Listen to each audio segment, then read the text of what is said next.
Boa noite, pessoal.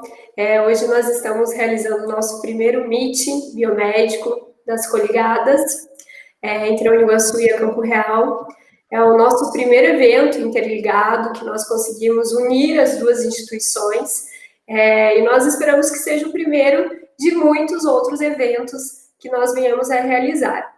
Esse primeiro meeting, só para variar um pouquinho, o tema justamente é Covid-19. Porém, nós buscamos palestrantes, muito específicos para tornar mais interessante as informações, a respeito dessa pandemia para vocês. E são informações mais precisas, específicas em relação ao diagnóstico laboratorial, informações também sobre a fisiopatologia do vírus. Então, as duas palestras desse meeting, elas são muito importantes para vocês, enquanto futuros profissionais da área de saúde, terem conhecimento mais criterioso, mais a fundo sobre esse assunto, tá? Então, temos duas palestras, uma é mais voltada ao diagnóstico laboratorial e outra é mais voltada aos sinais e sintomas e tratamento da Covid-19. Então, eu espero que vocês assistam com muita atenção, espero que vocês gostem, tá? E que seja uma noite diferenciada. Nesse momento aí que nós estamos fazendo várias aulas virtuais, nós resolvemos fazer esse meet de uma forma interdisciplinar para tornar mais interessante esse momento para vocês. Então, eu espero que vocês gostem e boa palestra a todos vocês. O primeiro meeting biomédico das coligadas UB, entre a Uniguaçu e Campo Real. E, neste momento, nós vamos ter uma palestra com o Dr. Emerson Carraro, ele que é farmacêutico bioquímico e tem doutorado na área de infectologia pela Universidade Federal de São Paulo. Emerson, obrigado por ter acertado o nosso convite, pela disponibilidade de estar aqui conversando com nossos acadêmicos. E eu também agradeço a participação da professora Lidiane e da professora Adriane. Emerson, por favor, pode iniciar. Obrigado pelo convite, pessoal. É um prazer estar aqui falando para vocês. É um pouco do que a gente vem estudando ao longo dos anos, Desde o meu doutorado, as minhas pesquisas têm se concentrado na área de viroses respiratórias. E apesar da situação ser uma situação bem delicada, como aspecto pessoal de ser um virologista, a gente estuda isso e a gente se prepara para isso, Todo virologista fica esperando a próxima pandemia. Enfim, isso acontece. Na verdade, só vem aumentar a importância do que a gente defende ao longo dos anos, de que a gente tem que ter conhecimento sobre a situação, para que a gente possa realmente aplicar e desenvolver todo aquele conhecimento no sentido de minimizar o impacto que se pode esperar de uma pandemia. Então, sempre que a gente vai falar de pandemia, o pessoal sempre pergunta assim, nossa, mas, por exemplo, a pandemia do vírus H1N1 em 2009 não foi tudo aquilo, o virologista exagera muito, mas, na verdade, a gente tem que se preparar sempre para o pior. Então, a gente vai debater alguns aspectos do que está acontecendo hoje em dia e a gente vê que tem cenários muito distintos de acordo com o lugar. Então, uma pandemia, pelo conceito, é um pandemônio, é uma coisa inesperada, uma coisa que a gente não sabe o que vai enfrentar. Então, a gente tem que se preparar para o pior, principalmente os órgãos governamentais têm que estar preparados para isso. E aí nos cabe, como estudiosos do assunto, traduzir aqueles conhecimentos que a gente já vem acumulando ao longo dos anos com outras pandemias para aplicar na nossa realidade. A gente vê muito hoje conversas de falsos especialistas, ou especialistas de última hora, que tentam fazer predições e tentam prever cenários, e a única certeza que a gente tem durante uma pandemia é que a gente não sabe, a gente tem que gerar o conhecimento. Então, a ideia é debater um pouquinho hoje com vocês justamente sobre isso. O que a gente tinha de conhecimento antes da pandemia, o que a gente tem de conhecimento que foi gerado com o início da pandemia, desde o começo do ano, e o que a gente está vivendo agora para poder nos preparar da melhor forma possível.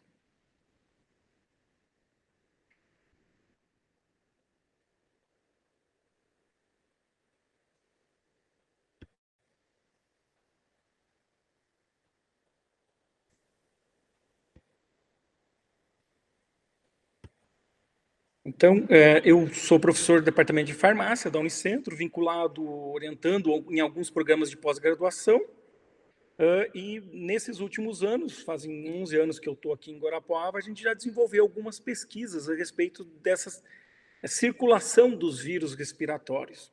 E, não diferente do que a gente viu no passado, o grande problema dessas viroses respiratórias é que elas costumam ser banalizadas. Então, a gente tem um braço da atenção das viroses respiratórias que diz justamente respeito à preparação para aquelas epidemias que acontecem todo o inverno. Todo o inverno a gente espera uma epidemia de viroses respiratórias. Todo o inverno morrem pessoas, muitas pessoas são internadas, e isso já é conhecido, e a gente tem que se preparar com estrutura de laboratório, com estrutura de hospital, e principalmente com uma coisa que está muito em voga agora, que é essa questão da etiqueta respiratória. Então, eu começo falando sobre a pandemia atual, relembrando o histórico recente de algumas situações que a gente passou, e levantando essa questão de que a gente tem que criar um hábito cultural de ter essa etiqueta respiratória para justamente estar preparada para as outras situações. Então, aqui nesse slide, só nos últimos 20 anos, a gente tem alguns exemplos de epidemias e pandemias que ocorreram em decorrência das infecções virais. Então, em 2003, a gente viveu uma mini pandemia, já justamente causada por um coronavírus, que foi, na época, chamado coronavírus da síndrome respiratória aguda grave, em inglês SARS, e que não chegou a causar uma ampla pandemia em todos os continentes, justamente porque foi controlado. Muito do que a gente viveu até o momento anterior, de enfrentamento da pandemia atual, também causada por um coronavírus, foi em decorrência da experiência que a gente teve em 2003, sendo que naquele momento a gente conseguiu conter a disseminação. Então, toda aquela vigilância que foi feita em cima de hospitais, em cima de viagens de navio e de avião, tudo aquilo funcionou. Dessa vez a gente tentou fazer e não foi possível. A gente teve uma pandemia mais recente, em 2009, causada por influenza H1N1, que foi chamado numa época de influenza suína, que teve início no México, mas por decorrência de vários aspectos genéticos do vírus, não causou um grande impacto, pois se tratava de um vírus que havia circulado até a década de 60 na população humana e encontrou, então, uma grande parte da população já com defesa imunológica para esse vírus. A partir da evidência desses novos vírus, começou a se investigar, então, cada vez mais, essa característica, essa possibilidade de que vírus que não circulavam em seres humanos, oriundos de espécies animais, pudessem vir a nos infectar. Toda vez que isso acontece, que se rompe essa barreira e se transmite um vírus de uma espécie animal para a espécie humana, a gente tem, sim, o risco de uma pandemia. Então, para vocês terem uma ideia, a gente viveu uma outra situação recente a respeito de um outro coronavírus, que é um coronavírus causador de uma síndrome respiratória do Oriente Médio, chamada de MERS, e ela circulou lá, causando também uma mini pandemia e foi contida. Então, a mesma situação. Mais recentemente, em 2015, a gente viveu uma epidemia muito grande de Zika vírus. 2016, voltou a circular o ebola no continente africano, e agora em 2019, final de 2019, a gente viveu então uma nova situação, em que um vírus, um coronavírus, que nunca tinha circulado na espécie humana, começou a circular na província de Wuhan, e assim foi causando uma doença grave, e assim foi chamado de novo coronavírus associado à pneumonia. Depois, a Organização Mundial de Saúde denominou a doença causada por esse coronavírus como Covid-19, e a taxonomia de virologia de vírus do mundo determinou esse vírus como um coronavírus tipo SARS-2. Então, ele é um novo coronavírus, mas semelhante ao SARS que já circulou. E por que essa atenção que a gente dá sempre que se fala em risco de uma pandemia? A gente vê nesse slide o histórico, um pouco do impacto desse histórico dessas recentes circulações. Então, a gente teve a pandemia por influenza em 2009, causado pelo H1N1, que, como eu comentei, teve uma baixa letalidade, em torno de 0,03% da população infectada que evoluiu a óbito. Mas a gente convive com esse risco em outras situações, como, por exemplo, a chamada gripe aviária, causada anteriormente por um subtipo H5N1 e agora, atualmente, por um H7N9. Não é um vírus que tem a capacidade de circular, se disseminar entre pessoas, mas volta e meia ele rompe essa barreira do seu hospedeiro natural, espécie de aves, e se transmite para seres humanos. Ele chegou a ter uma letalidade de 1/3 dos casos, semelhante à letalidade vivida pela epidemia do coronavírus MERS, que tem em torno de 34% de letalidade. E isso são cenários parecidos por conta da transmissão ser, todos esses vírus ser transmissão respiratória.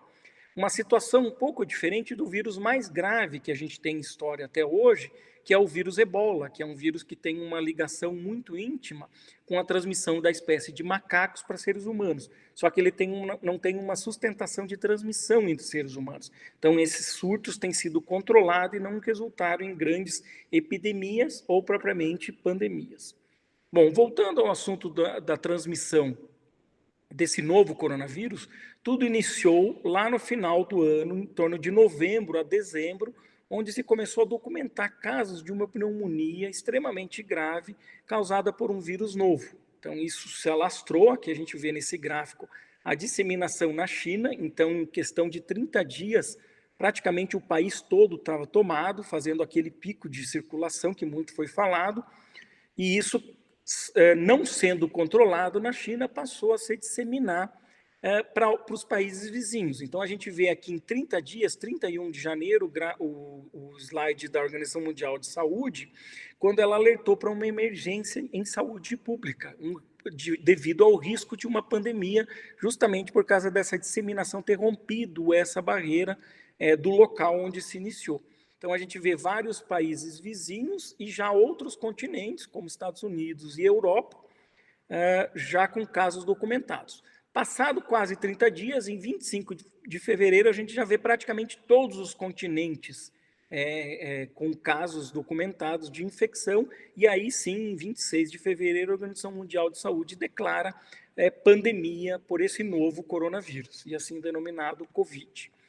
Passados mais 30 dias, 31 de março, a gente já vê que chegou no Brasil, e a gente já tem praticamente 700 mil casos, mais de 33 mil óbitos. Mais 30 dias, especificamente final do mês, no mês passado, 30 de abril, a gente computa 3 milhões de casos, com mais de 200 mil óbitos. Então, demonstrando o papel da ampla disseminação, ou da falta de controle nessa disseminação desse vírus. Nunca na história vivida pela humanidade a gente tinha enfrentado uma situação de tão rápida disseminação de um vírus. Claro que a gente vai debater um pouquinho dessas questões, mas hoje em dia o mundo moderno, com a imensa quantidade de voos, facilita muito isso, né?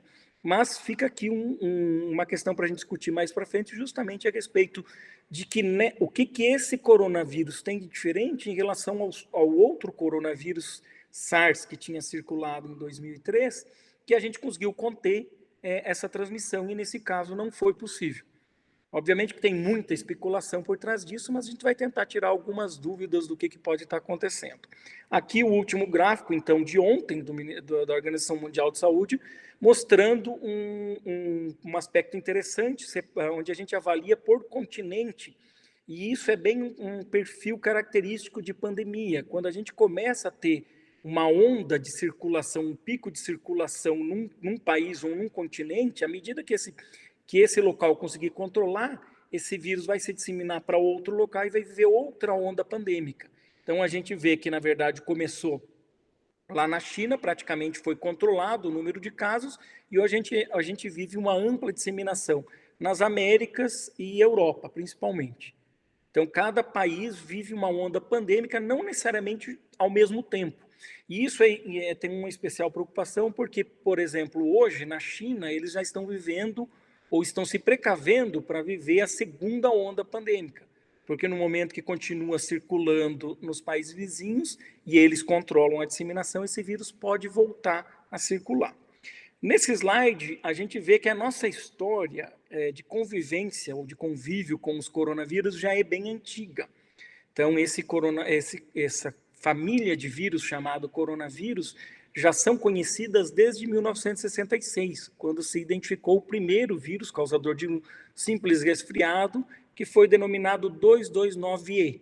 Em 67 foi descrito outro tipo de coronavírus, o OC43, e somente em 75 que esse grupo de vírus foi determinado como coronavírus.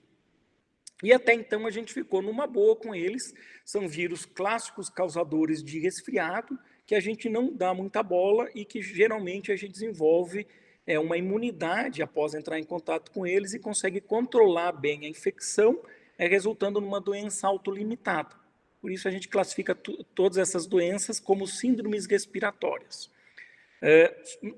No entanto, em 2002 surgiu esse novo vírus, esse SARS, o primeiro SARS, que causou essa mini pandemia, causando então uma síndrome respiratória aguda grave de evolução bem rápida. Esse vírus circulou entre 2002 e 2003, resultando em mais de 8 mil casos e mais de 700 óbitos. Chegou a circular em 40 países e, como eu comentei, ele foi controlado. Mas isso teve um aspecto muito importante, porque despertou um alerta na Organização Mundial de Saúde da possibilidade disso vir a acontecer de novo. Então, se criou uma rede de vigilância de coronavírus, especificamente para estudar coronavírus em espécies animais. E aí, a partir de então, começou a se descrever várias outras espécies de coronavírus que não eram conhecidos circulando em espécies animais. Tanto que, desde esse momento, a Organização Mundial de Saúde teve uma preocupação muito importante pela iminência do risco de virmos a enfrentar uma nova pandemia, uma nova epidemia causada por esses coronavírus. Justamente na cidade de Wuhan é onde existe um laboratório de segurança nível 3 para controlar agentes patógenos que a gente não conhece ou que não circulam em seres humanos. Então, isso também gerou algumas especulações a respeito da possibilidade desse novo vírus, agora de 2019, justamente ter sido liberado por um laboratório desses. O fato é que isso é uma área difícil de ter comprovação, porque dificilmente alguém liberaria isso proposital, e se for acidente, dificilmente, se foi um acidente, dificilmente alguém também vai se entregar, vamos dizer assim, né? Bom, mas então, a partir de então, novos vírus foram descritos. Em 2004, a gente teve um novo vírus isolado na Holanda, chamado de NL63. Em 2005, um novo coronavírus isolado em Hong Kong, chamado HK1. Em 2012, o MERS, que eu já havia comentado. Esse MERS também ele tem uma circulação limitada, iniciou em setembro de 2012, mas continua circulando em locais bem específicos, e ao todo já foram documentados 2.494 casos, com 858 óbitos. Até que então nós chegamos no final de 2019, onde surgiu um novo coronavírus, esse então classificado como SARS-2, e a gente vê ali embaixo a árvore filogenética dos coronavírus, onde a gente vê que se trata então de um beta-coronavírus, semelhante ao MERS, e por isso um aspecto importante da preocupação, né? Ele é parecido com o outro SARS e parecido com o MERS, que são justamente os vírus mais patogênicos dessa família. Nesse slide a gente vê um comparativo entre o SARS-2 e o SARS-1, né? O SARS-2 é o causador do Covid-19, que está à direita, em que a gente vê que eles são realmente muito parecidos. Se tratam de vírus RNA, com cerca de 29 mil pares de bases, com alguma diferença de impacto na população humana. A gente vê ali que o período de latência do SARS é mais curto, de 1 a 4 dias, e o SARS-2, o Covid, para facilitar a distinção, é de 3 a 7 dias. Também a população infectada é diferente, né? No primeiro SARS, a gente teve principalmente infecção em jovens, E no SARS-2, no Covid, a gente tem uma grande taxa de infecção em pessoas de idade mais avançadas, que são justamente aquelas pessoas que não costumam ter uma resposta imunológica muito adequada, que vão demorar mais para desenvolver uma resposta imunológica, e assim o vírus consegue se disseminar mais dentro do organismo, basicamente fazendo o trajeto do trato respiratório superior para o trato respiratório inferior de forma mais rápida, e assim resultando numa pneumonia com maior frequência. Outro fator importante relacionado a essa idade, que quando a gente vê a taxa de pessoas infectadas, a gente já pode esperar, é uma taxa de complicação muito maior em decorrência de doenças pré-existentes. Por exemplo, se o paciente tiver doenças respiratórias e doenças cardíacas, no momento de uma pneumonia viral, você vai ter uma descompensação desse quadro e a chance de evoluir ao óbito é muito maior. Então, essas questões são importantes que no momento que você diz é um SARS que tem essas mesmas características, pode ter as mesmas características que o inicial, mas que ele infecta uma população diferente, é uma população que tem menor resposta, você pode esperar uma gravidade maior. Aqui, só para complementar a diferença entre esses coronavírus, basicamente eles têm uma estrutura genética muito parecida, com alguns poucos genes de diferença, e agora a gente vai começar a discorrer um pouco sobre essas diferenças e o que a gente espera, o que a gente está vendo, melhor falando, da doença em decorrência dessas diferenças genéticas. Aqui uma árvore filogenética só para classificar os beta-coronavírus.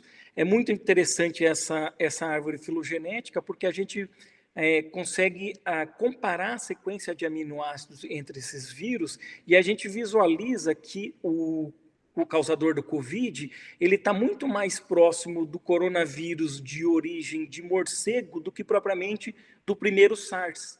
Então, ele tem uma semelhança genética com o SARS, é o vírus que infectou humanos mais parecido, só que dentre todos os vírus que existem no mundo, o que ele mais se parece é justamente um coronavírus de morcego.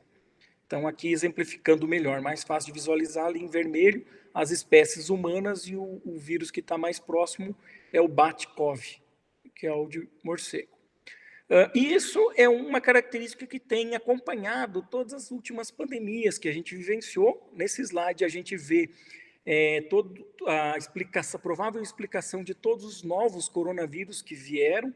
Eles, na verdade, são vírus que eram espécie específica de outros animais, não infectavam o ser humano, e ao longo da história da humanidade, o ser humano vai entrando em contato com esse vírus vai se adaptando, vai sofrendo mutações que tornam ele mais adaptável ao ser humano, até que num determinado momento ele começa a ser transmitido entre seres humanos.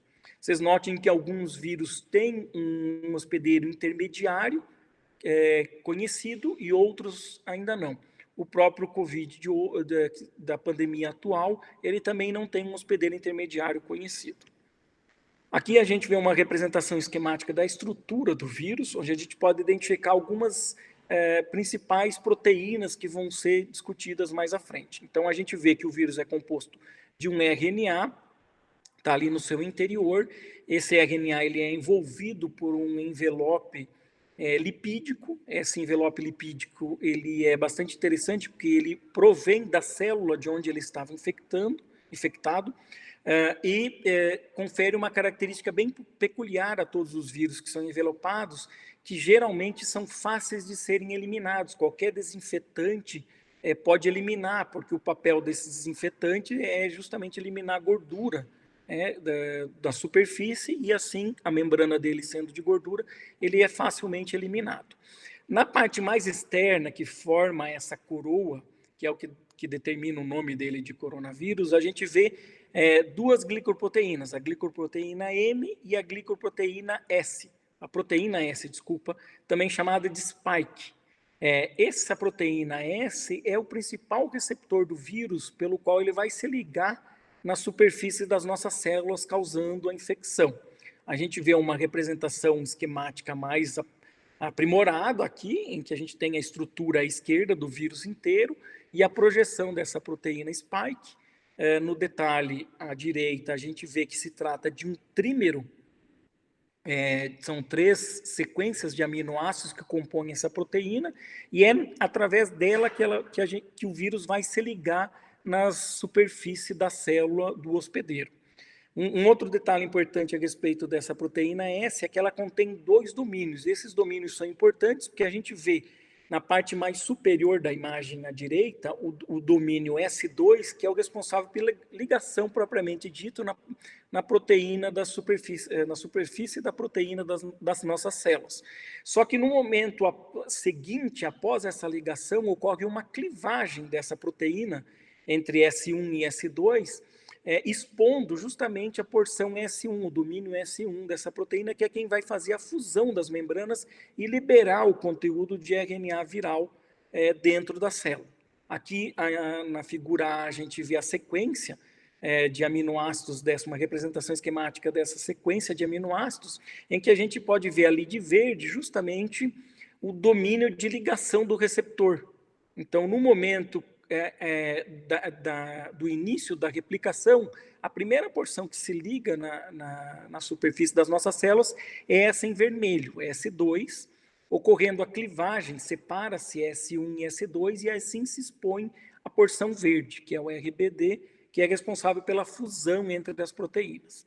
E aqui o primeiro aspecto que começou a ser desvendado de diferenciação entre o SARS-1 e o SARS-2, em que a gente vê que justamente nesse domínio de ligação do receptor RBD, existe uma diferença de aminoácidos entre o SARS-1 e o SARS-2, representado em vermelho, que confere uma capacidade maior desse receptor ser clivado por proteases, que são as proteases que estão nas nossas células, e assim conferindo uma capacidade replicativa maior para esse vírus em relação ao primeiro SARS. Essa estratégia de inserção de outros aminoácidos no sítio de clivagem já foi demonstrada por outros vírus, como a gente vê, o influenza H5N1 foi o primeiro que se descreveu esse mecanismo lá nos anos de 90, no final da década de 90, fazendo com que esse vírus, que é altamente letal, ele não fique restrito ao trato respiratório, causando uma infecção disseminada. Então, se vocês lembrarem de um dos primeiros slides que eu mostrei, esse vírus tem uma letalidade acima de 30%. Tá? Não chega a ser o caso do nosso coronavírus, mas ele tem um pouco de aminoácidos inseridos nesse sítio que facilitam, então, a replicação. Logo nas etapas iniciais da replicação, como eu comentei, a gente tem à esquerda o receptor da superfície do vírus se ligando na figura do meio, a superfície da célula hospedeira.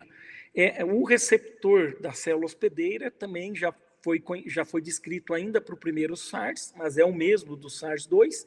Se trata do receptor da enzima conversora de angiotensina tipo 2. Tá? Então, é um receptor abundante em várias células, principalmente nas células do trato respiratório, mas também em algumas outras células. O passo seguinte após essa ligação é justamente a fusão entre essas duas membranas, a viral e a da célula hospedeira, seguido pela clivagem da proteína S, então, gerando aqueles 2 fragmentos S1 e S2, e permitindo, então, que o sítio de ligação se fundam e fundam as duas membranas e libere o RNA viral para dentro do citoplasma.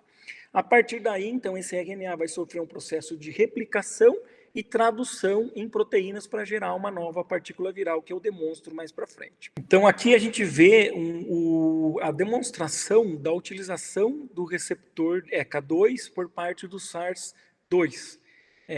Só para demonstrar o experimento que correlacionou a utilização desse receptor.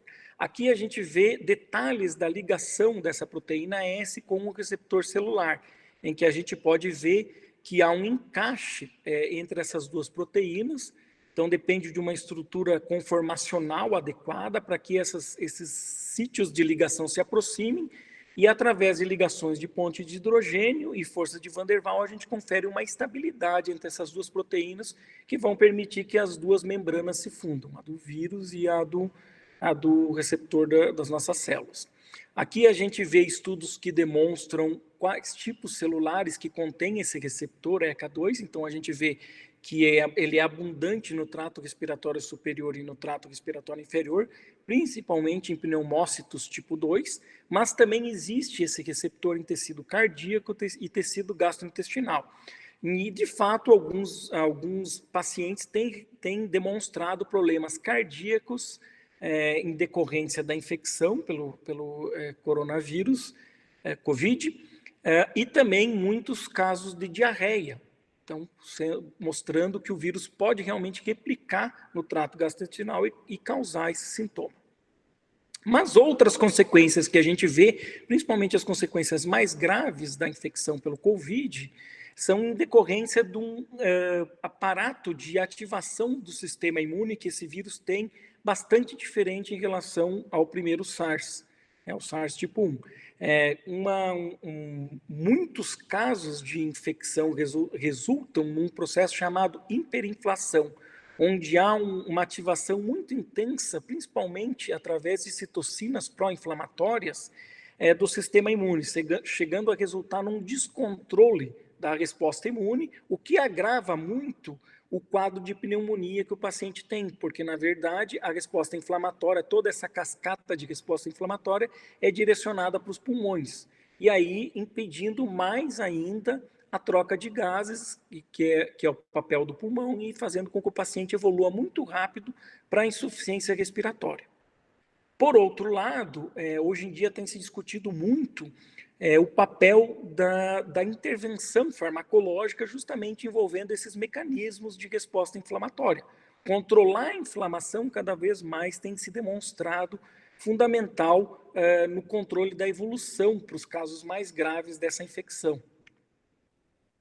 Aqui a gente vê mais detalhes ainda sobre a destruição do alvéolo e cascata de ativação dessa resposta imune. Na parte de baixo do slide, à esquerda, a gente vê o que seria um paciente saudável, com um sistema imune controlando a multiplicação desse vírus, através basicamente de dois mecanismos, da resposta imune humoral, que envolve a produção de anticorpos, e também a resposta imune citotóxica, através dos linfócitos TCD8. E à direita, então, um caso em que a disfunção do sistema imune é descontrolada, uma expressão de citocinas, principalmente interleucina 6, muito abundante e que acaba resultando em consequências fora do pulmão também, como a gente vê em muitos casos de infecção de sepse e choque séptico. Outro mecanismo de patogenicidade que tem sido descrito para o SARS tipo 2 tem sido justamente a alteração da coagulação do paciente.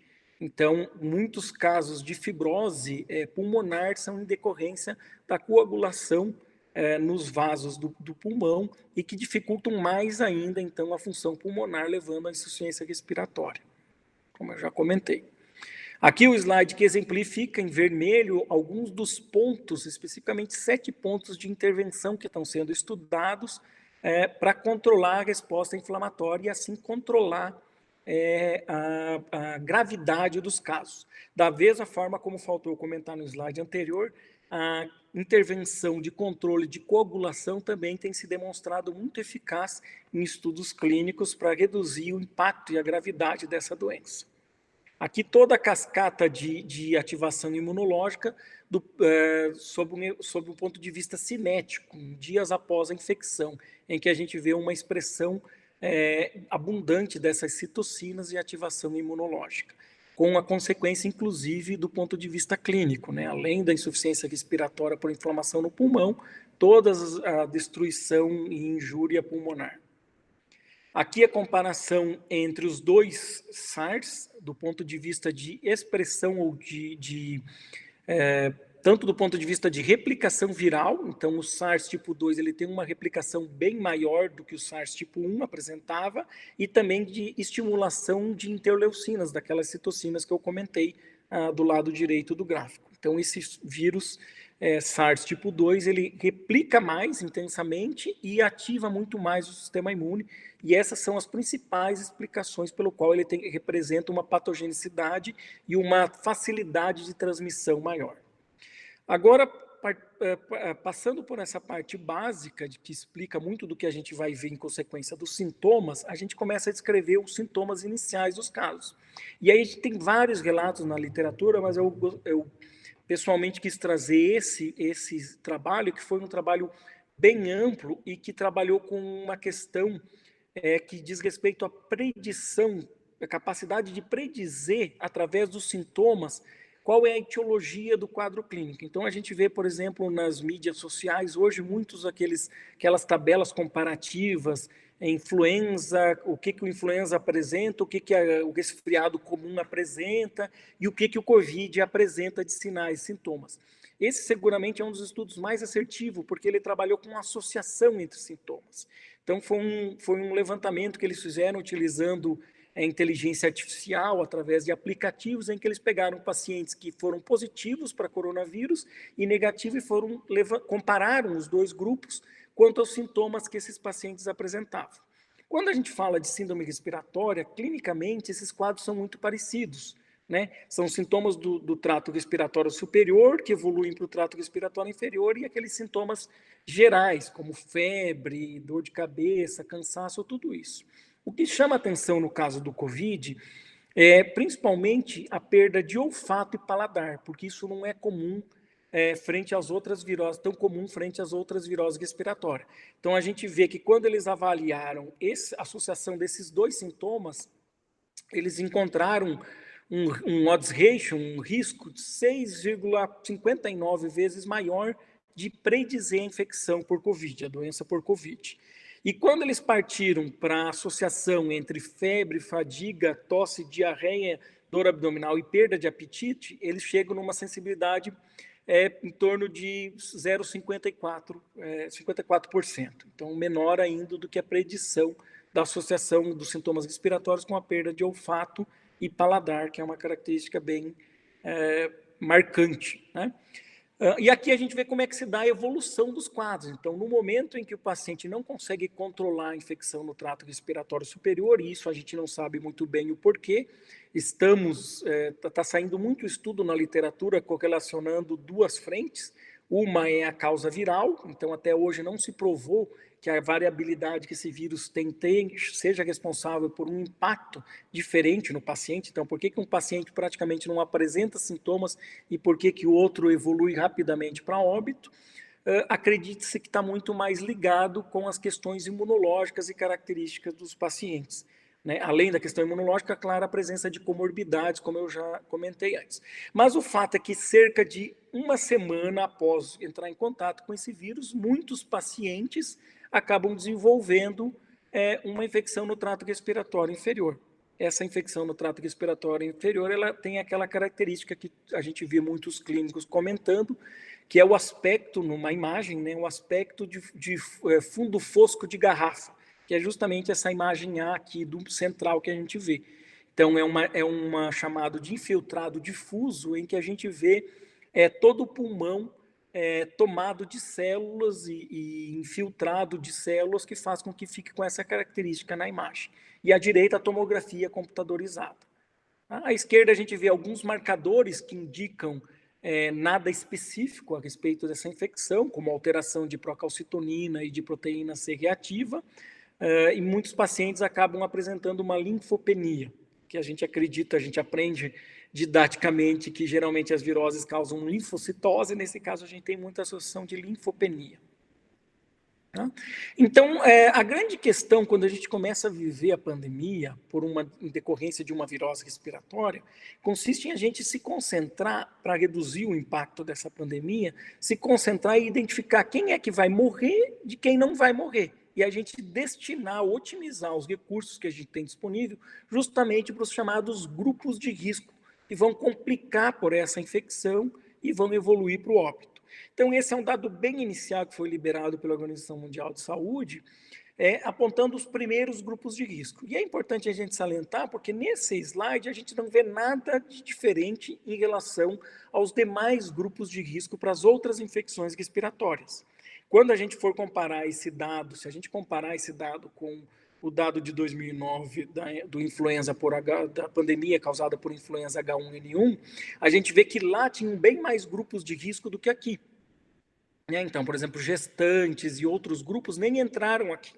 Tá? A gente vê concentrado o principal grupo de risco é a idade avançada. Acima de 80 anos tem uma taxa de mortalidade quase 15%. Tá? E justamente são esses, e abaixo a gente vê a ocorrência de letalidade de acordo com a condição pré-existente, ou a chamada comorbidade. É aquela doença pré-existente que vai ser descompensada no momento da infecção. Que é justamente essas comorbidades acontecem predominantemente em pessoas de idade mais avançada. Tem estudos, por exemplo, que no Brasil que falam que se a gente reunir todos esses grupos de risco, a gente tem metade da população brasileira numa condição de risco, de uma forma ou de outra, para essa complicação. Então, aumentando o alarde, a preocupação que a gente tem que ter. Então, vou passar bem rápido alguns slides a respeito de estudos de revisão caracterizando esses grupos de risco. Então, por exemplo, a gente vê que pacientes com evolução, mal evolução ou evolução para óbito, nesse levantamento, nessa revisão sistemática, 17% eram hipertensos, 8% diabéticos e 5% com doença cardiovascular. Alteração de coagulação também foi demonstrado. Paciente que apresenta alteração de coagulação prévia ou a partir do momento que tem infecção também não evoluem bem. Uma coisa muito debatida são os tabagistas, né? Então, a gente tem uma revisão sistemática aqui que mostra que isso é meio questionável, a presença desse fator de risco. E, por outro lado, tem alguns estudos mostrando o possível papel de fatores de proteção, né? Então, das características apontadas seria justamente a vacinação contra a tuberculose, a vacina da BCG. Então, tem alguns estudos mostrando que a taxa de infecção em países onde a vacinação é disseminada, é universal, tem mostrado menos complicação em decorrência da infecção da doença por Covid. Embora que o Brasil está mostrando que não, né? Aqui é um país que a gente tem essa vacinação ampla e a gente não tem curvas diferentes dos países onde mais está ocorrendo essa doença, como a gente vai ver agora. Então, eu trago aqui um pouco do dado nosso, porque até agora eu falei dos dados dos estudos internacionais. Então, vamos falar um pouquinho dos dados do Brasil, que a gente tem até agora, sobre circulação e identificação de grupos de risco. Então, a gente vê aqui o dado da epidemiologia, em que a gente vê a curva crescendo de casos, né? A cada dia aumenta mais o número de casos. Aqui, estratificando por estados, em que a gente vê que, como o Brasil é um país continental, a gente também tem aquelas ondas pandêmicas diferentes, conforme o estado. Então, atualmente, os estados que mais estão sendo acometidos por essa doença são os estados do Norte e Nordeste, além daqueles estados que têm maior concentração populacional, como São Paulo e Rio de Janeiro. A gente vê aqui à esquerda um dado parcial de incidência nacional, que aponta a gente como o Brasil como um país entre os 10 de maior prevalência dessa doença, maior incidência, desculpa. E no próximo slide, a gente vê de óbitos. Então, uma mortalidade de 5 casos para cada milhão de habitantes. Tá? Então, a gente vê que a gente também está entre os países que mais está morrendo gente. Aqui um dado de comparação com a evolução com a internação por síndrome respiratória aguda grave no ano anterior a 2020, onde não circulava o novo coronavírus, para a gente ter uma ideia do impacto dessa doença do ponto de vista clínico. Por que isso é importante? Nos slides anteriores eu mostrei dados de casos notificados. E aqui no Brasil, por uma questão de falta de recursos laboratoriais para investigar todos os casos, os recursos do SUS estão sendo destinados ao diagnóstico laboratorial somente de casos graves. Então, a gente só realiza no Brasil amplamente o teste de quem é internado. E isso faz com que tenha naturalmente uma subnotificação. A gente não tem ideia da taxa de infecção. Aquela taxa de infecção que eu mostrei antes, ela é subestimada. E aqui a gente vê, então, o impacto da gravidade da doença do ponto de vista de ocupação de leitos por síndrome respiratória aguda grave, em que a gente vê que o número de casos até a semana 14 era mais de 10 vezes superior em 2020 ao que aconteceu no ano anterior, em 2019. Então, isso nos dá uma ideia de que a gente tem um impacto muito maior de circulação de doença respiratória mesmo, que aqui a gente não tem a certeza da etiologia delas. Mas isso é importante também, porque isso dá uma ideia de como está a saturação do sistema de saúde do Brasil. E isso eu vou comentar um pouco mais para frente, mas vocês já ouviram falar daquela história do achatamento do pico de circulação, da curva de circulação do vírus. É importante que a gente controle tenha acesso a esse dado e controle esse pico, justamente para que a gente não tenha um excesso de mortes em decorrência de outras complicações que não necessariamente do vírus respiratório. Aquela velha história que vocês ouviram falar, de pessoas que teriam problemas que teriam que fazer cirurgia e não tem leito hospitalar suficiente, ou que por outro motivo estão internados na UTI, vão necessitar de um respirador, acabam não podendo usufruir desse sistema. Então, recentemente, a gente vê nos noticiários lá fila de espera para internar no estado do Rio de Janeiro. Essas pessoas, seja qual o motivo de saúde que for, se não conseguirem internar, estão mais sujeitas a evoluírem mal e, assim, resultar em óbito. Mais dados do Brasil aqui agora a respeito da faixa etária de mortalidade, em que a gente vê que os maiores picos estão acima de 60 anos, à esquerda, e à direita as doenças de base que essas pessoas têm. Então, as mesmas doenças que já foram descritas nos outros países estão se repetindo aqui. Aqui um dado de São Paulo, que é o grande fornecedor de dados, desses dados epidemiológicos do Brasil, a repetição, então, acima de 60 anos à esquerda, é a principal causa de casos de óbitos, e à direita as doenças de base, em que a gente vê um predomínio muito grande de cardiopatia e diabetes. Né? São os principais fatores de risco. O dado que chama a atenção de São Paulo, agora à esquerda, é a tabela que mostra que uma importante taxa de infecção em pacientes na faixa etária não esperada, então de 20 a 39 anos.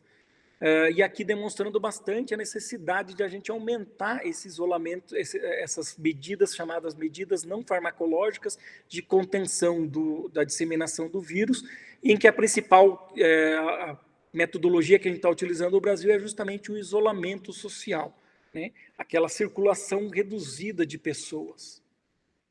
Tá? Agora, o dado do último boletim epidemiológico do Paraná, mostrando que a informação se repete. A gente tem ali uma grande concentração de casos na faixa etária de 20 a 59 anos e o número de óbitos mais concentrado acima de 50 anos. Tá? Então, a média de idade dos casos confirmados foram 45 anos, enquanto a média de idade dos óbitos foi 67 anos. E aqui um dado que me chamou a atenção nesse último boletim é que se a gente comparar o percentual de casos ali na terceira linha, de baixo para cima, de Covid, de casos e de óbitos, vamos se concentrar nos óbitos, a gente tem que 13% dos casos de óbitos da síndrome respiratória aguda grave que foram internadas no Paraná foram em decorrência do Covid-19. E se a gente somar todo o percentual de óbitos dos outros vírus respiratórios, a gente vê que tem mais ou menos o mesmo número. Ou seja, a gente tem uma igual proporção de motivação para hospitalização por síndrome respiratória aguda grave de Covid, tanto quanto por outros vírus. Então, muitas vezes a gente fica naquela angústia, se preparando para o coronavírus, mas, na verdade, com a chegada do inverno, a gente tem os outros vírus circulando e a gente deve estar preparado para eles. Como eu comentei, a única forma da gente saber realmente que vírus que está causando esse quadro no paciente é fazendo o teste laboratorial. E aqui eu reforço a necessidade de se investigar também as outras etiologias, outros vírus respiratórios continuam circulando e, inclusive, o influenza tem tratamento específico, né, para ele e pode ser facilmente tratado o quadro. Aqui, com mais detalhes, então, as doenças de base dos pacientes que evoluíram para óbito, então a gente tem praticamente a mesma proporção de doença cardiovascular para diabetes, né? Os principais responsáveis, as principais comorbidades presentes nos casos que evoluíram a óbito, e à direita a gente vê o quadro clínico, os sintomas que esses pacientes apresentaram, em que a gente vê uma alta proporção de quadros, do quadro clínico relacionado ao trato respiratório inferior, desde tosse, dificuldade respiratória pela dispneia e saturação baixa de oxigênio. Então, aqui aquele gráfico, só para repetir o que eu comentei, né? A ideia de achatar a curva, que muito se ouve falar, não é necessariamente somente por consequência da hospitalização, como eu comentei, por conta do coronavírus, e sim para reduzir a sobrecarga do sistema de saúde. Então, isso todo mundo está vendo na televisão, está faltando equipamento de proteção individual, está faltando leito, está faltando uma série de condições que vão fazer com que pessoas venham a óbito, não somente em decorrência do Covid, mas sim porque faltou leito, porque faltou respirador, e toda essa questão tem sido bastante discutida. E aí eu faço a reflexão com vocês. Aqui é o gráfico especificamente de São Paulo, em que a gente vê ao aumento abundante da taxa de infecção e que caminho, e aí a gente vê duas curvas que eu tracei à mão mesmo, grosseiramente, só para a gente imaginar que caminho a gente pode seguir, né? Então, isso é bastante importante, porque a gente vê muitos especialistas fazendo aquelas projeções de que em breve vai começar a diminuir, de que a curva vai durar até abril, maio, agora vai ser junho e assim por diante, sendo que, na verdade, a gente está falando de viroses respiratórias. E as viroses respiratórias, elas têm sua transmissão, principalmente dependente do contato próximo entre as pessoas. E esse contato próximo, ele costuma aumentar no inverno, em que a gente se protege do frio, fecha mais a janela e se aproxima com as pessoas, se aglomera mais próximo, facilitando a transmissão. E outra questão muito importante é que essas viroses respiratórias, de um modo geral, elas também têm um ambiente, tem a questão ambiental facilitadora da disseminação do vírus, porque a persistência do vírus no ambiente aumenta conforme a temperatura for mais baixa e uma faixa de umidade relativa.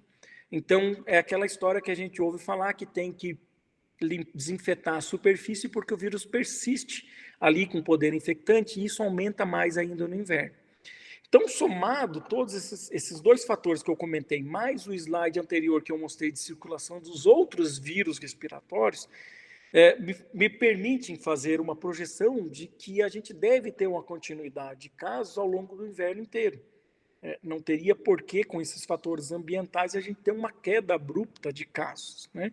Então, isso é muito importante, essa reflexão, porque hoje a gente vive essa discussão da questão da dificuldade econômica gerada por conta desse contingenciamento de mobilidade, e que a gente busca alternativas para afrouxar esse isolamento social, sendo que a gente está com o inverno por vir, né? E aqui eu junto essa discussão com este slide, que é um slide em que foi plotado o pico dos óbitos por síndrome respiratória aguda grave justamente nos anos anteriores, 2014 a 2018, em que a gente vê duas cores principais separadas, e ali um verde e amarelo mais à esquerda e o azul mais abaixo, mais à direita, desculpa, que corresponde justamente ao período que a gente vai entrar ainda de junho e julho.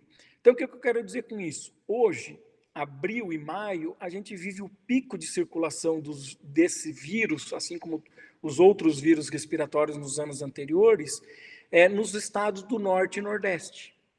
E quando a gente entrar no mês de junho e julho, a gente tende a ter o pico de circulação dos vírus respiratórios no Sul e Sudeste, mostrando que provavelmente aquela curva que eu mostrei antes não deve diminuir nos próximos meses.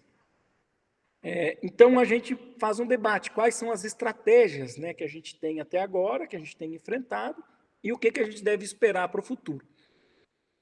Uma das bases da discussão em torno desse isolamento social é justamente para se ganhar tempo, para se preparar para o pior cenário, como eu comecei a aula comentando.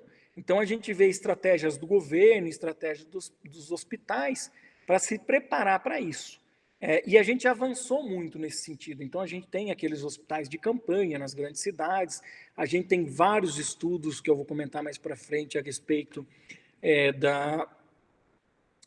de estratégias farmacológicas para tratar, e um dos avanços que a gente teve foram os estudos de alguns países que mostraram que usar máscara na população geral reduziu bastante o número de casos. Então, hoje, a grande maioria dos estados e municípios tem decretos que determinam que a pessoa, para circular, deve usar máscara, mesmo que seja uma máscara caseira.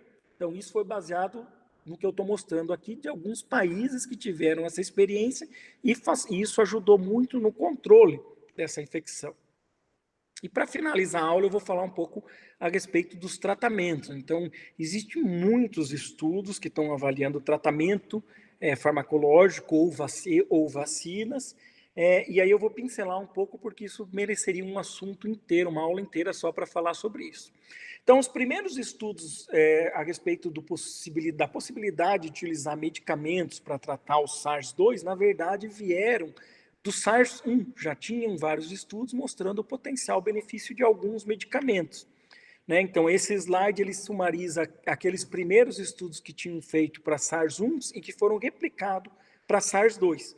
E aqui a gente vê, então, concentração inibitória 50%, e mais à direita o índice de seletividade, que é um aspecto muito importante para ser considerado quando a gente fala de antivirais, porque a maioria dos antivirais atuam inibindo a replicação do vírus, e o vírus, na sua essência, é um ácido nucleico. Só que no momento que você vai inibir o ácido nucleico do vírus, você acaba inibindo o ácido nucleico das nossas células, e isso gera muitos efeitos colaterais. Então, a gente vê ali na última linha, nas duas últimas linhas, os dois antivirais de início que se mostraram mais promissores. O Remdesivir, que saiu recentemente, essa semana, eu acho, um estudo mostrando os benefícios dele já em ensaios clínicos, e a cloroquina, ou hidroxicloroquina, que também já tem estudos mostrando esses benefícios.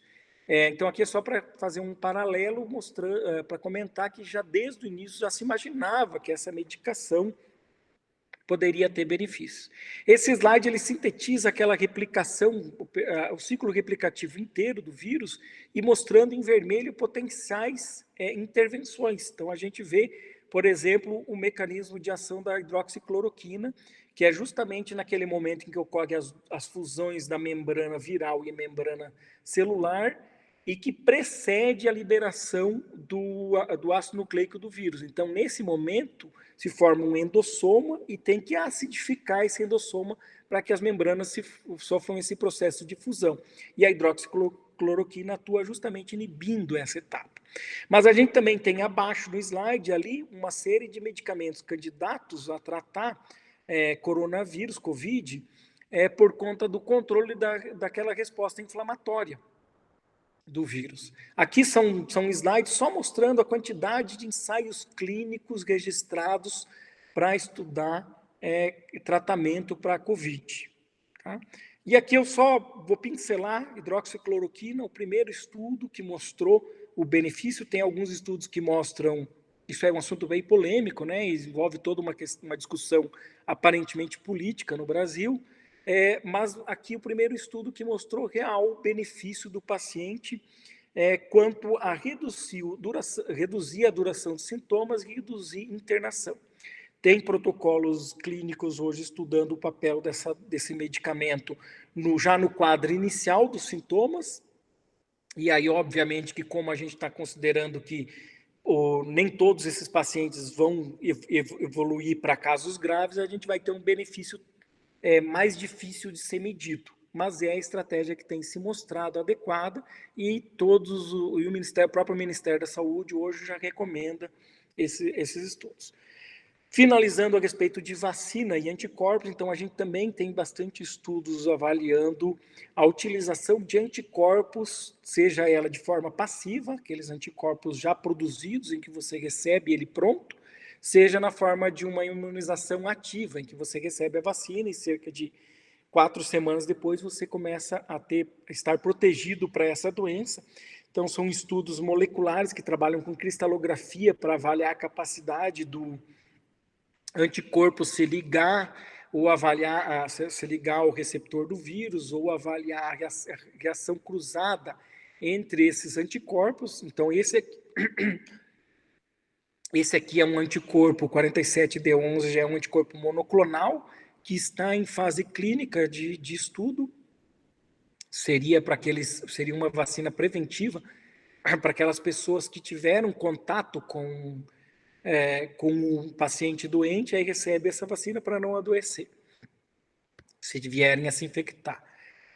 E aqui, então, um resumo da quantidade de estudos que tem, ensaios clínicos para vacina. Existem 2 mais promissores, um da Sinovac, que está em fase 2, com proposta já de iniciar em maio o estudo de fase 3, já para avaliar a eficácia, que fazem com que a gente possa sonhar com a possibilidade de, até o final do ano, a gente ter aí uma vacina disponível para proteção contra a Covid, para uma segunda onda, um segundo inverno, alguma situação assim. Por que eu falo no final do ano? Porque foi mais ou menos isso que aconteceu com o influenza, aquele da pandemia de 2009, que começou a circular um pouco depois, ele começou a circular em março, e quando chegou nos Estados Unidos, disseminou nos Estados Unidos, na verdade se iniciou no México, mas quando veio para cá, para o hemisfério sul no inverno, quando ele voltou para o inverno no hemisfério norte, no final do ano eles já tinham vacina disponível, e assim o impacto dessa pandemia foi muito maior. E eu finalizo só mostrando esse slide que mostra o impacto da doença nos últimos 30 dias, no último mês. Então, porque tem muita gente que banaliza essa doença e fala, morreu mais gente de tuberculose, morreu mais gente de dengue. E aqui eu estou mostrando, então, um levantamento da Organização Mundial de Saúde, justamente com o número de óbitos nos últimos 30 dias, do mês de abril, mostrando que o Covid já é a principal causa de morte no mundo. Pode não ser igual em todos os países, mas quando a gente totaliza isso, a gente vê que ele não é uma simples gripezinha que a gente deve levar mais a sério. Tá bom? A foto primeira foto de microscopia eletrônica do isolado do Brasil. E eu espero que os objetivos tenham sido alcançados, por mais que os resultados não sejam os esperados, porque é uma aula que está no meio da pandemia, provavelmente talvez daqui um mês vocês olhem para essa aula e digam, nossa, aquilo que o professor falou já não era mais a realidade, já estamos vivendo outra situação, mas isso é um dos aspectos gostosos da ciência, da gente trabalhar com um conhecimento novo, em que a gente trabalha interpretando o conhecimento para testar ele na prática. E aí fica meu e-mail, se alguém quiser entrar em contato, tirar alguma dúvida posterior. Eu espero que tenha sido a contento.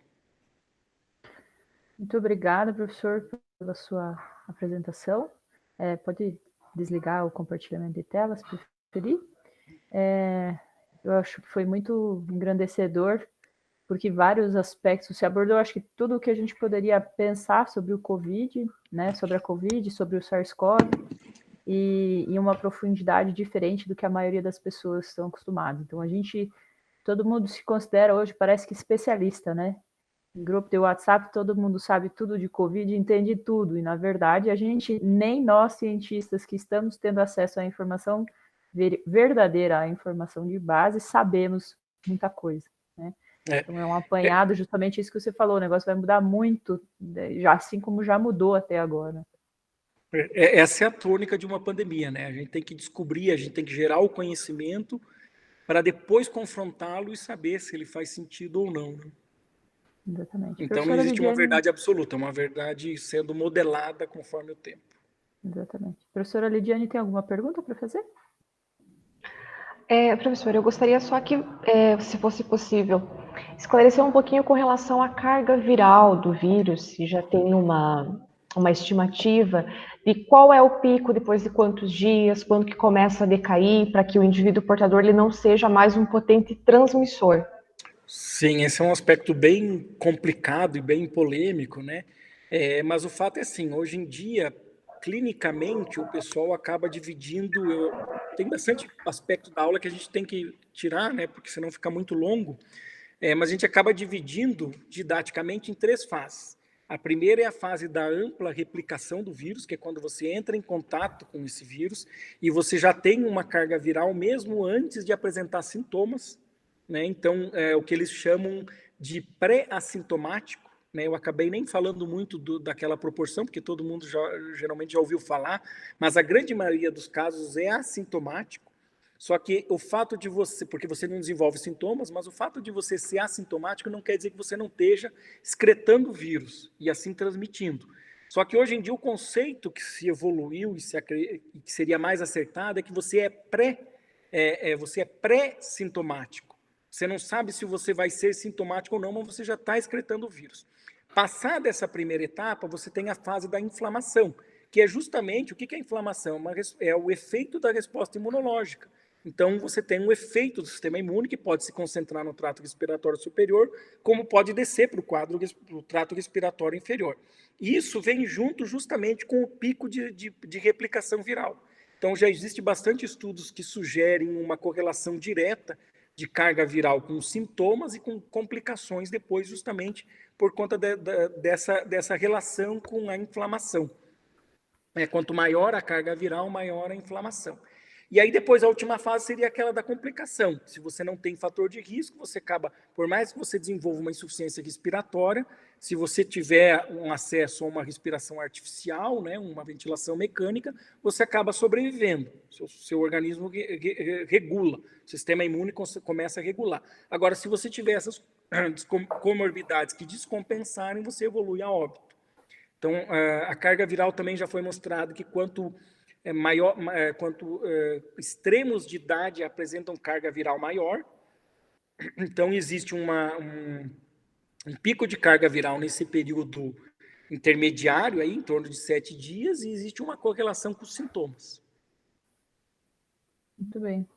Professor, pensando assim no amplo espectro que o vírus, a gente sabe, tem uma pandemia porque atacou todos os lugares, temos em todos os países, alguns divulgam os verdadeiros números, outros não. A gente tem certeza que no Brasil a gente tem uma subnotificação absurda, a partir dos dados justamente de internação que você colocou, o número de internações por síndrome respiratória aguda está absurdamente maior do que seria para a época do ano, e a gente não tem diagnóstico de todo mundo por uma questão de dinâmica de diagnóstico mesmo, não está sendo possível fazer isso.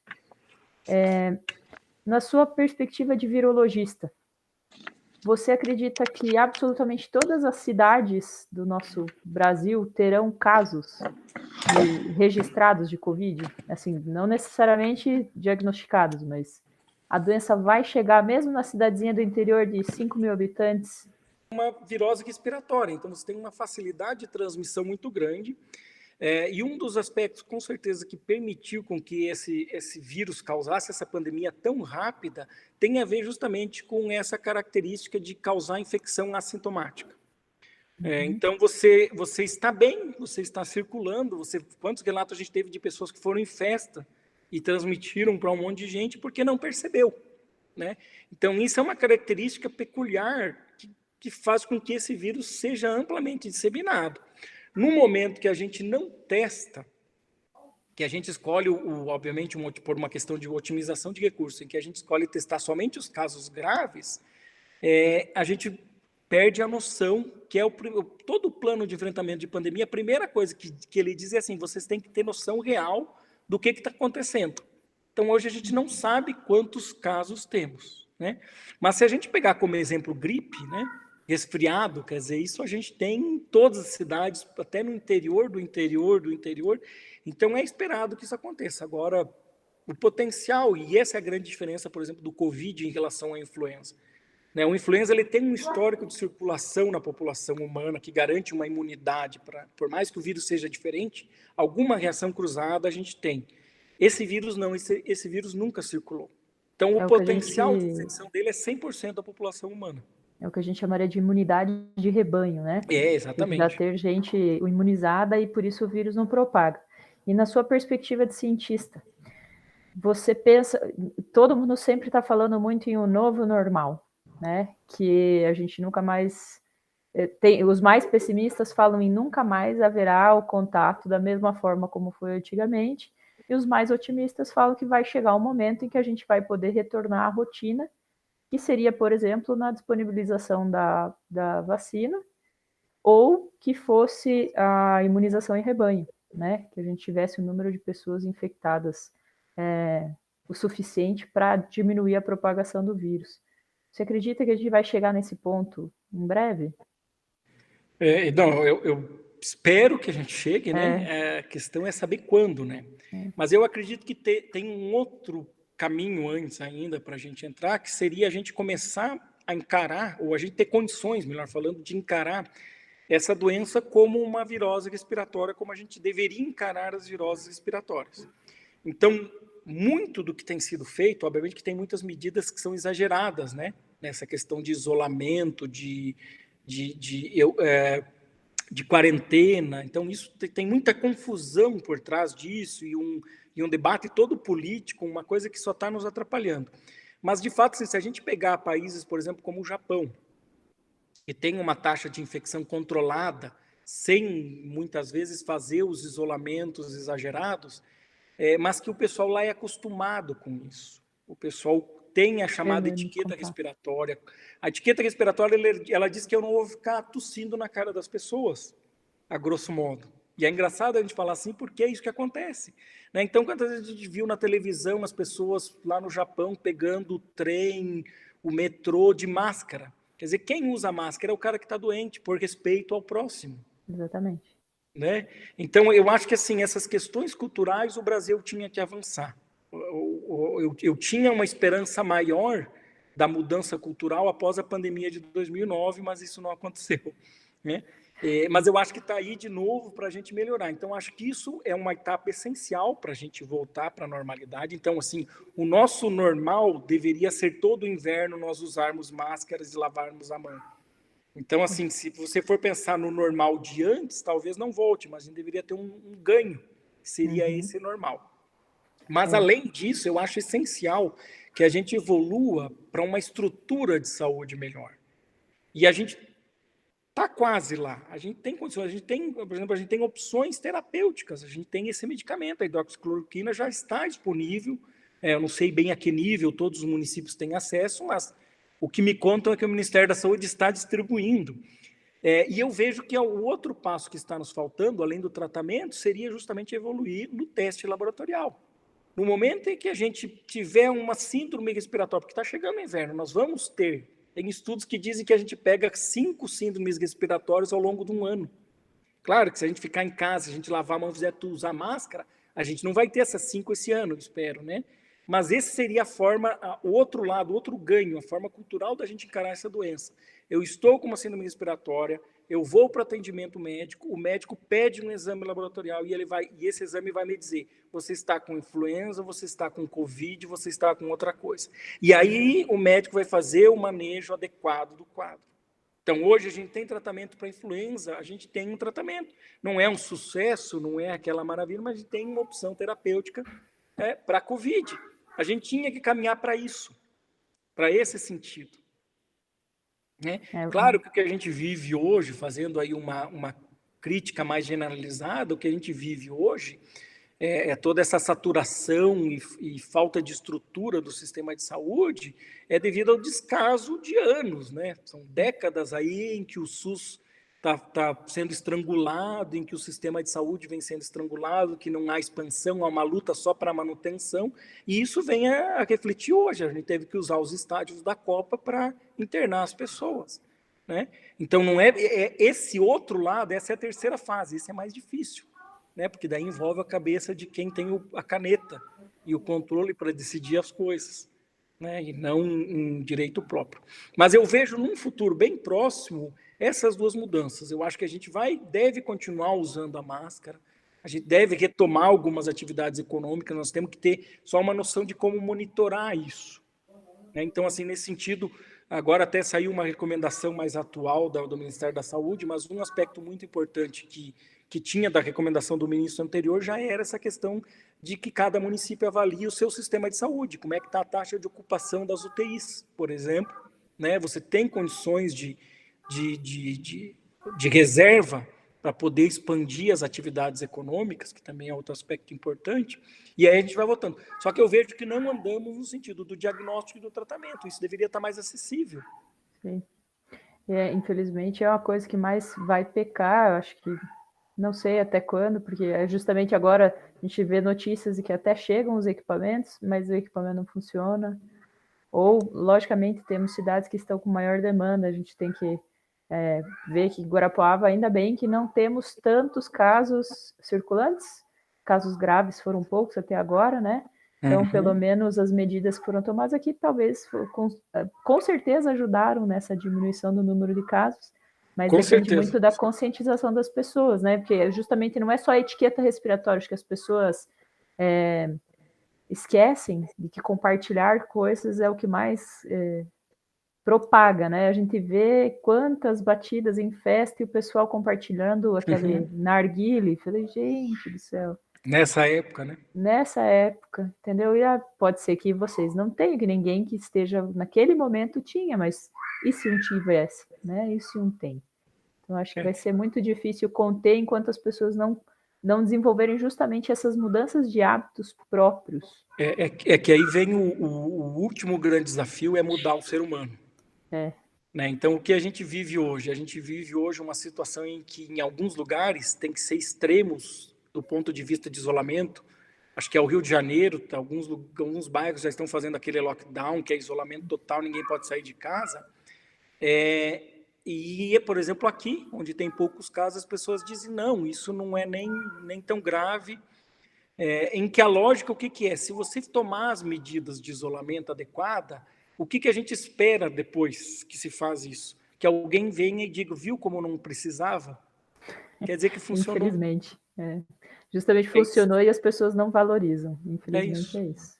Eu acho que é justamente o nosso papel como profissional de saúde conscientizar as pessoas disso. Né? Seja Mas esse eu acho o tio, o amigo. Esse é o mais difícil. Eu difícil. acredito que o teste pode chegar, eu acredito que o tratamento pode chegar, eu acho que as pessoas podem sair de máscara. Agora, mudar esse conceito, e veja, na era que nós estamos, né, quantos fake news, quer dizer, a própria Organização Mundial de Saúde, uma das recomendações dela é combater o fake news. Quer dizer, tanta contra-informação, né? Exatamente. A gente acaba trabalhando mais no sentido de conscientizar que aquilo é uma mentira do que falando do que deveria estar fazendo. Tanto que tem um corpo de funcionários em cada instituição, na Secretaria de Saúde, no Ministério da Saúde, etc., trabalhando só com isso, né? Só com fake news. Isso é duro. Professora Lidiane, quer fazer mais alguma pergunta? Travou? Não. Professor, então eu queria imensamente agradecer a sua participação.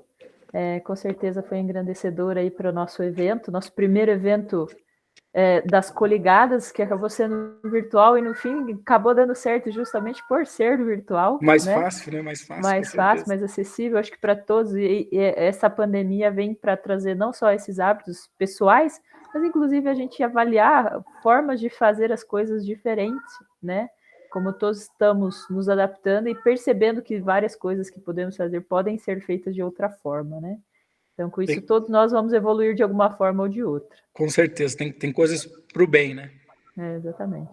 Então, eu agradeço mais uma vez, professor. Os alunos terão acesso ao seu e-mail e também nós vamos fazer um espaço para perguntas em que a gente vai direcionar, vai filtrar essas perguntas feitas através da nossa ferramenta. Então, a gente agradece muito a sua participação.